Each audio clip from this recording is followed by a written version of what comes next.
हर खबर पर होगी आपकी पकड़। डाउनलोड कीजिए एबीपी लाइव ऐप।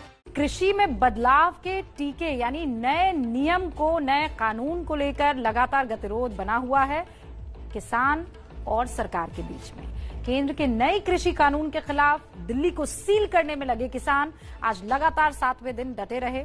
किसानों का आंदोलन खत्म करने के लिए सरकार कल चौथी बार किसान नेताओं से बातचीत करेगी। आंदोलन कर रहे किसानों से सरकार ने कहा है कि वो नए कृषि कानून के एक क्लॉज पर बात करने के लिए तैयार है। सरकार ये समझना चाहती है कि कानून में लिखे किस किस हिस्से पर किसानों को आपत्ति है। माना जा रहा है कि कल की बैठक में इसी पर बात होगी। किसान नेताओं और सरकार के बीच हो रही इस बैठक के पहले हमने आपके लिए एक खास रिपोर्ट तैयार की है जिसमें नए कृषि कानून से जुड़े हर सवाल का जवाब मौजूद है।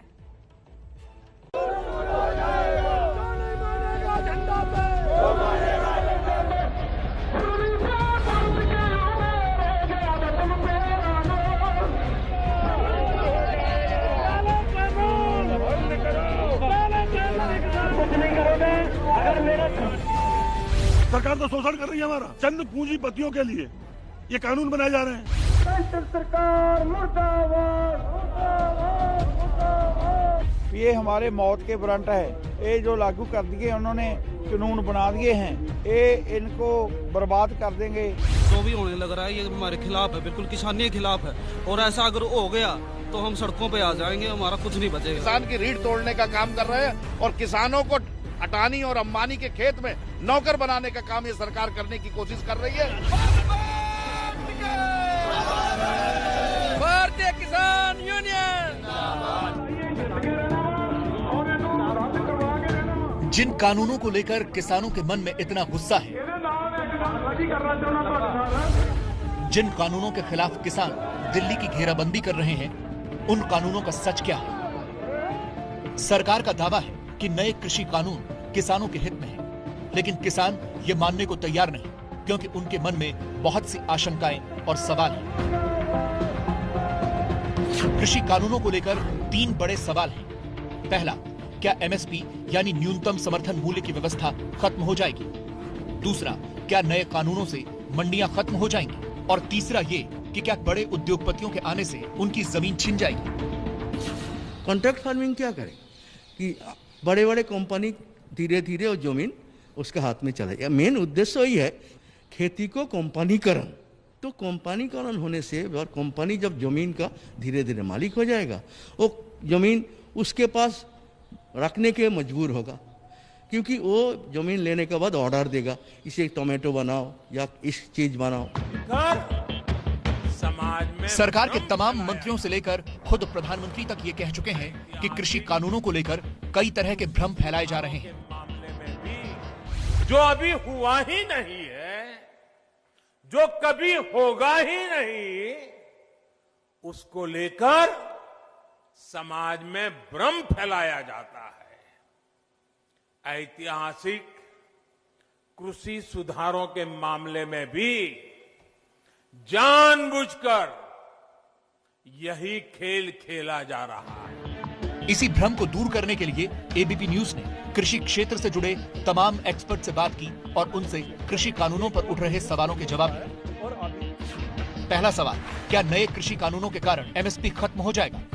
बिल्कुल नहीं। तीनों नए कानूनों का एमएसपी से कोई लेना देना नहीं, यानी एमएसपी की व्यवस्था पहले की तरह चलती रहेगी। क्या नया कानून मंडियों को खत्म कर देगा? नहीं, मंडियों को खत्म नहीं करेगा, क्योंकि उसमें एमएसपी या मंडी से इनको लिंक नहीं किया गया है। कृषक उपज व्यापार और वाणिज्य संवर्धन कानून के तहत सरकार ने यह व्यवस्था जरूर की है कि किसान अब अपनी फसल मंडियों से बाहर भी बेच सकते हैं, यानी किसानों को अपनी फसल बेचने के और विकल्प मिल जाएंगे। एक्सपर्ट्स का मानना है कि इससे किसानों का ही फायदा होगा। 16,000 से अधिक किसान एक मार्केट में अपना उत्पाद लेकर के जाते हैं, पीएमसी मार्केट जिसकी बात करते हैं। अब उस मार्केट में जब जाते हैं तो वहाँ मात्र 25 से 30 लाइसेंस होल्डर होते हैं जो खरीदते हैं।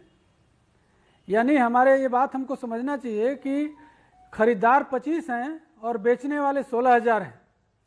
स्वाभाविक रूप से जो खरीदने वाला है वो जो प्राइस चाहेगा वही तय करेगा, और जो बेचने वाला है वो यानी किसान वो मूल्य तय नहीं कर सकता। यही कारण है कि किसान को औने पौने दाम पर अपना उत्पाद बेच करके आना पड़ता है।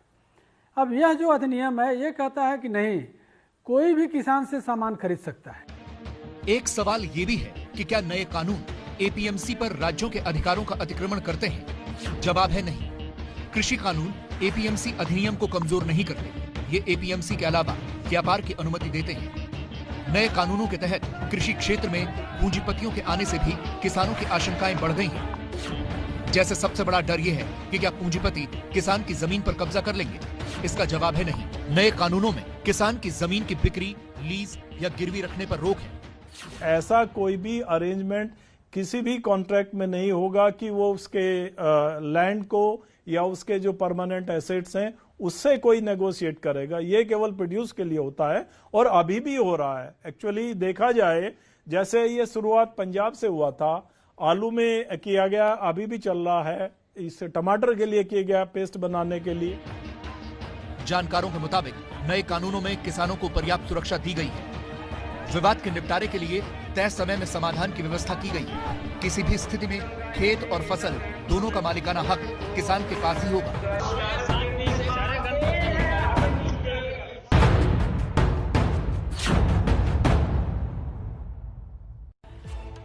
तो नए कानून को लेकर लोगों के मन में जो सवाल है, उन तमाम सवालों के जवाब हमने आपके सामने रखने की कोशिश की है। सरकार के पक्ष को भी आपके सामने रखा है हमने, लेकिन अहम बात यह है कि किसान अभी भी अपनी बात पर अड़े हुए हैं। किसानों की मांग है कि संसद का विशेष सत्र बुलाकर कृषि कानून को रद्द कर दिया जाए। दिल्ली में एंट्री करने वाले तमाम बॉर्डर्स पर किसान डटे हुए हैं।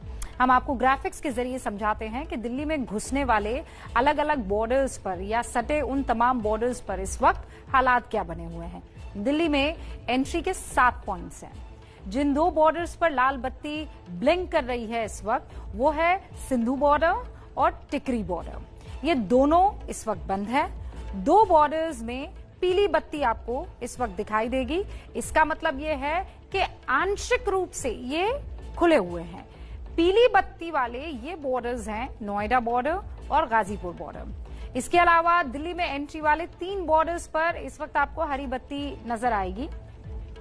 1, 2 और तीसरी बत्ती और ये देखिए, बदरपुर बॉर्डर, गुरुग्राम बॉर्डर और लोनी बॉर्डर। ये तीनों बॉर्डर्स इस वक्त खुले हुए हैं। आज सुबह से लेकर शाम तक इन बॉर्डर्स पर क्या हालात रहे, कैसे नजर आए हालात, हमारी अगली रिपोर्ट उसी पर आधारित है।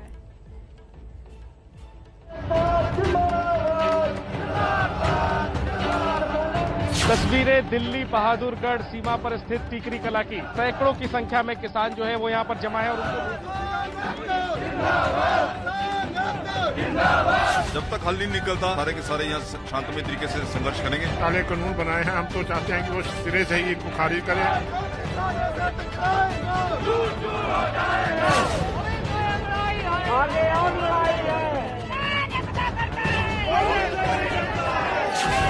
तस्वीरें हजार हैं, कहीं देश के अन्नदाताओं की पुकार है,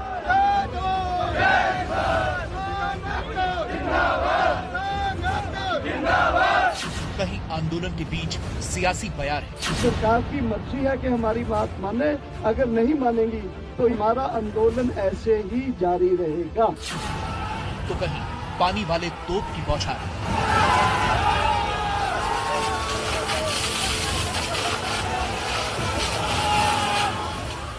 वाटर कैनन वाली ये तस्वीरें दिल्ली से करीब 250 किलोमीटर दूर चंडीगढ़ की, जहां किसानों के नाम पर यूथ कांग्रेस के लोगों ने हरियाणा के मुख्यमंत्री मनोहर लाल खट्टर के घर पर प्रदर्शन करने की कोशिश की।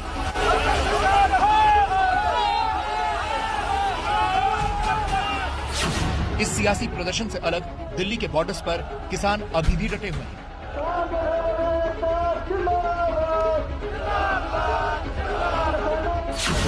सबसे पहले आपको सिंघू बॉर्डर की तस्वीरें दिखाते हैं, जहां किसानों ने आज फिर बैठक की और किसी भी तरह की कमेटी बनाने से इनकार कर दिया। हमने बिल्कुल स्पष्ट कहा कि हम छोटी कमेटी नहीं बनाएंगे जो लगातार बात करेगी। सरकार की मर्जी है कि हमारी बात माने, अगर नहीं मानेंगी तो ये आंदोलन जो उनको हमने बताया है कि हमारा आंदोलन ऐसे ही जारी रहेगा। हम सिंघू बॉर्डर पर मौजूद हैं और ये तस्वीरें आप देख रहे हैं, इसमें आपको दूर दूर तक किसान ही नजर आएंगे। हजारों की संख्या में किसान यहाँ पर मौजूद हैं जो कि एक आंदोलन कर रहे हैं। बाकायदा यहाँ पर स्टेज बना हुआ है, वहां से भाषण चल रहा है। तकरीबन 5 से 6 किलोमीटर लंबा जो एक स्ट्रेच है, वहां तक ये जो ट्रैक्टर ट्रॉलियां हैं वो लगी हुई हैं। और सिंघू बॉर्डर पर किसानों के प्रदर्शन के बीच दिल्ली के कुछ युवा भी नजर आए। सिंघू बॉर्डर पर मैं इस वक्त मौजूद हूं और आप देख रहे हैं किसान आंदोलन की ग्राउंड रिपोर्ट जो हम लगातार आपको एबीपी न्यूज पर दिखा रहे हैं। अच्छा, यहाँ पर पंजाब, हरियाणा से आए हुए किसान तो है ही, साथ ही इन किसानों के समर्थन में भी यहाँ पर कुछ लोग मुझे मिले और यंगस्टर्स हैं। ये दिल्ली के ही हैं, किसानों को सपोर्ट करने के लिए आए हैं। नरेला से ही रहते हैं, किसानों के सपोर्ट में आए हैं। कितने लोग हैं आप लोग जो आए हुए हैं? हम लोग 6 लोग हैं। 6 लोग। इस वक्त एक तस्वीर मुझे लगता है जो आपको जरूर देखनी चाहिए, वो इस शख्स की है जो यहाँ पर सेवा कर रहे हैं, सफाई कर रहे हैं। आप देखेंगे यहाँ पर जगह जगह गत्ते के डब्बे रखे हुए हैं उस तरीके से। कैमरामैन से मैं कहूंगी वो दिखाएं। ये डस्टबिन का काम कर रहे हैं। ये एक तरीके से टेम्पररी डस्टबिन हैं यहाँ पर जो बनाए गए हैं। साफ सफाई का यहाँ पूरा ध्यान रखा जा रहा है। और आप ये क्या कर रहे हो? मैं सफाई कर रहा हूँ संगत की। आप आए कहाँ से हो? अमृतसर से। अमृतसर से। अब आपको किसानों के टीकरी बॉर्डर के हालात दिखाते हैं। यहाँ भी किसान अपनी मांगों को लेकर डटे हुए हैं। इस वक्त हम टीकरी बॉर्डर पर मौजूद हैं। ये वो बॉर्डर है जो कि दिल्ली को रोहतक से जोड़ता है, बहादुरगढ़ से जोड़ता है। और तस्वीरों में आप देख सकते हैं कि 7वें दिन भी जो किसान हैं वो लगातार बॉर्डर पर डटे हुए हैं। यहाँ पर पंजाब से, हरियाणा से और उत्तर प्रदेश के विभिन्न हिस्सों से पहुंचे हुए किसान जो हैं यहाँ पर एकत्रित है, इकट्ठा है। यूपी गेट बॉर्डर से आज एक अलग तस्वीर सामने आई। यहाँ किसानों ने हवन पूजन भी किया। सरकार 6 से 7%। इधर कुछ किसान नेता हवन कर रहे थे तो उधर कृषि बिल के खिलाफ सड़क पर विरोध प्रदर्शन भी हो रहा था। दिल्ली यूपी बॉर्डर पर फ्लाईओवर के नीचे भारतीय किसान यूनियन के किसान जमा हैं और अब प्रदर्शन करना उन्होंने शुरू कर दिया है। लगातार नारेबाजी कर रहे हैं। हालांकि अभी किसानों की संख्या कम है। ट्रैफिक सामान्य रूप से चल रहा है। NH-34 के ऊपर जो ट्रैफिक है वो लगातार चल रहा है और फ्लाईओवर इस समय खुला हुआ है। बसों में क्यों बैठा हूँ मैं? बसों में हमें क्यों? हमारी इतनी चिंता है तो हमारी आवाज को क्यों नहीं सुन रही सरकार? यूपी गेट के पास तो ट्रैफिक चल रहा था, लेकिन दिल्ली के कुछ इलाकों में इसी प्रदर्शन की बदौलत लोग फंसे भी हुए थे। ये तस्वीरें नोएडा लिंक रोड की हैं, जहां चिल्ला बॉर्डर पर प्रदर्शन की वजह से रूट डाइवर्ट किया गया तो उसका असर यहां दिखा।